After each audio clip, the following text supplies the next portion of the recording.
নমস্কার বন্ধুরা, সুজনিস কিচেনের আরও একটি নতুন পর্বে আপনাদের সকলকে জানাই অনেক অনেক স্বাগত।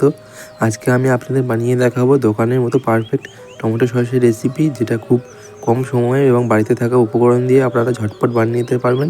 এবং এটা একবার বানিয়ে প্রায় 5 থেকে 6 মাস পর্যন্ত সংরক্ষণ করে খেতে পারবেন।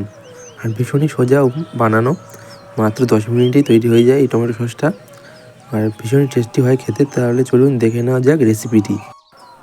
টমেটো সস বানানোর জন্য আমি এখানে নিয়েছি 1 কিলো পরিমাণে টমেটো। আর টমেটোগুলো ভালো করে একটু দেখে নেবেন, যাতে ভালো লাল লাল হয়, তাহলে টমেটো সসের কালারটা খুব সুন্দর আসে। আর এই টমেটোগুলোকে আমি ভালো করে ধুয়ে এইভাবে ছোটো ছোটো করে কেটে নিয়েছি। তো এইভাবে ছোটো ছোটো করে কেটে নেবেন, এতে তাড়াতাড়ি সসটা তৈরি হয়ে যাবে। তো এগুলো এবার আমি একটা কড়ার মধ্যে নিয়ে নিয়েছি। তো এবার এর মধ্যে দিয়ে দেবো একটা বড় সাইজের পেঁয়াজ কুচি, আর দেবো অল্প পরিমাণে আদা রসুন। আপনারা চাইলে এখানে আদা রসুন পেঁয়াজ ছাড়াও করতে পারেন। আর দেবো সামান্য জল। তো এবার এটাকে ফোটার জন্য অপেক্ষা করতে হবে। তো যখন এটা ফুটে উঠবে, প্রায় 3 থেকে 4 মিনিট সময় লাগে টমেটো সিদ্ধ হতে, বেশিক্ষণ সময় লাগে না। যখন এরকম টমেটোগুলো সিদ্ধ হয়ে যাবে, তখন গ্যাসের ফ্লেমটা বন্ধ করে দিয়ে এটাকে ভালো করে ঠান্ডা করে নিতে হবে। তো এটাকে আমি খুব ভালোভাবে ঠান্ডা করে নিয়েছি। দেখতেই পাচ্ছি এখন থেকে টমেটোর কালারটা কত সুন্দর এসছে। তো এবারে এটাকে আমি একটা মিক্সার গ্রাইন্ডারের মধ্যে দিয়ে দেবো।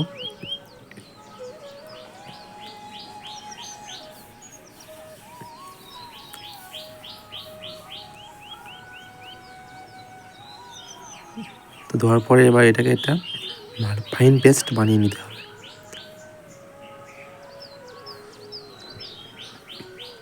তো পেস্ট বানানো আমার হয়ে গেছে, দেখতে পাচ্ছ এরকমই ফাইন পেস্ট বানিয়ে নিতে হবে। এবার একটা কড়ার উপরে একটা ছাঁকনি নিয়েছি, এই ছাঁকনির মধ্যে বানিয়ে রাখা টমেটোর পেস্টটা ঢেলে দেবো। খুব ভালো করে এটাকে ছেঁকে নিতে হবে।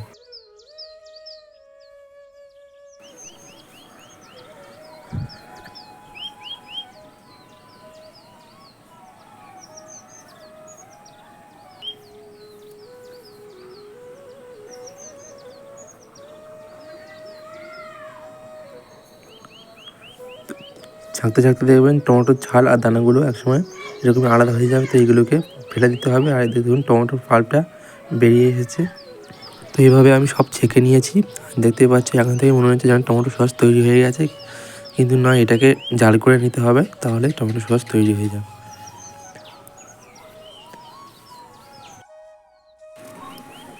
তো এবার এটাকে জাল করে নিতে হবে হাই ফ্লেমে, অনবরত নেড়ে যেতে হবে। খুব বেশিক্ষণ লাগে না, মাত্র 5 থেকে 6 মিনিট তৈরি হয়ে যাবে।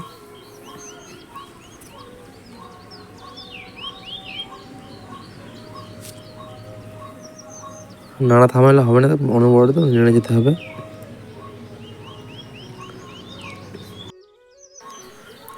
এবার এর মধ্যে দিয়ে দেবো হাফ চা চামচ লবণ। আপনারা আপনাদের টেস্ট অনুযায়ী লবণটা অ্যাডজাস্ট করে নেবেন। লবণটা দেওয়ার পর ভালোভাবে একটু মিশিয়ে নেব। তো দেখতে পাচ্ছ অনেকটাই ঘন হয়ে এসেছে। এভাবে হাই ফ্লেমে এটাকে অনবরত নেড়ে চেড়ে ঘন করে নিতে হবে। এবার এর মধ্যে দিয়ে দেবো 1 বাটি পরিমাণে চিনি। ওজনে 300 গ্রাম পরিমাণে চিনি আমি ইউজ করেছি 1 কিলো টমেটোর জন্য। আপনারা যদি মিষ্টি বেশি খেতে পছন্দ করেন, তাহলে টমেটোর পরিমাণটা একটু বাড়িয়ে বা অথবা কমিয়ে নিতে পারেন। তো চিনিটা দেওয়ার জন্য টমেটো সসটা একটু পাতলা হয়ে যাবে, এতে ভয় পাওয়ার কোনো কারণ নেই। আবারও ফুটতে ফুটতে এটা ঘন হয়ে আসবে। এবার এর মধ্যে দিয়ে দেবো ভিনিগার। আমি এখানে 2 টেবিল চামচ ভিনিগার ইউজ করেছি। ভিনিগারটা দেওয়ার একটাই কারণ, যাতে টমেটো সসটা অনেক দিন পর্যন্ত সংরক্ষণ করে রাখা যায়।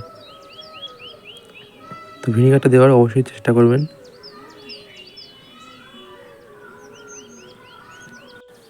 ভিনিগারটা দেওয়ার পর আবারও ভালো করে একটু নেড়েচেড়ে মিশিয়ে নেব। দেখতে পাচ্ছ আগের থেকে প্রায় অনেকটাই ঘন হয়ে এসছে। কী করে বুঝবেন যে টমেটো সসটা হয়েছে কি না, তার জন্য একটা প্লেটের উপরে অল্প একটু টমেটো সস নিয়ে দেখবেন, এবং আর করে দেখবেন যদি গড়িয়ে আসে, তাহলে ভাববেন সসটা এখনও হয়নি, বাকি আছে আরও 2 থেকে 3 মিনিট সময় নিয়ে একটু ফুটিয়ে নেবেন। 2 থেকে 3 মিনিট পর আবারও একটু ব্রেডে নিয়ে দেখবেন, যদি এরকমই বসে থাকে এক জায়গায় তাহলে ভাববেন যে টমেটো সসটা পারফেক্ট হয়েছে। তো এবার গ্যাসের ফ্লেমটা অফ করে দিয়ে এটাকে ঠান্ডা করে নিতে হবে। আর ঠান্ডা হওয়ার পরে দেখতেই পাচ্ছ টমেটো সসের কালারটা কতটা সুন্দর এসছে এবং দোকানের মতো লাল হয়েছে আর ভীষণই ঘন হয়ে গেছে ঠান্ডা হওয়ার পর। তো আপনারা অবশ্যই এভাবে টমেটো সস বানিয়ে সংরক্ষণ করে রাখবেন, প্রায় 5 থেকে 6 মাস পর্যন্ত রেখে খাওয়া যাবে। কতটা ঘন হয়েছে দেখতেই পাচ্ছ ঠান্ডা হওয়ার পর। দোকানের সসকেও হার মানিয়ে দেবে এই ঘরে বানানো টমেটো সস, আর ভীষণই টেস্টি হয় খেতে। তো এটা সংরক্ষণ করার জন্য আমি এখানে একটা জলের বোতল নিয়েছি। এবার বোতলের মধ্যে টমেটো সসটা ঢেলে নেব।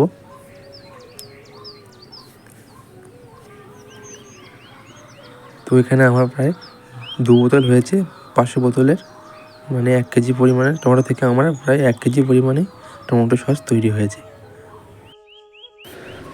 তো এর মুখটা আমি একটু ফুটো করে নিয়েছি যাতে টমেটো সসটা খুব ভালোভাবে পড়তে পারে। তো এই টমেটো সসের রেসিপিটি কীরকমই লাগলো অবশ্যই কমেন্ট করে জানাবেন। আর যদি ভালো লেগে থাকে প্লিজ আমার চ্যানেলটিকে সাবস্ক্রাইব করে আমার পাশে থাকবেন। আর অবশ্যই এইভাবে একবার টমেটো সস বাড়িতে বানিয়ে দেখবেন, আর দোকানের সস খেতে ইচ্ছে করবে না, এতটাই টেস্টি হয় খেতে এই টমেটো সস।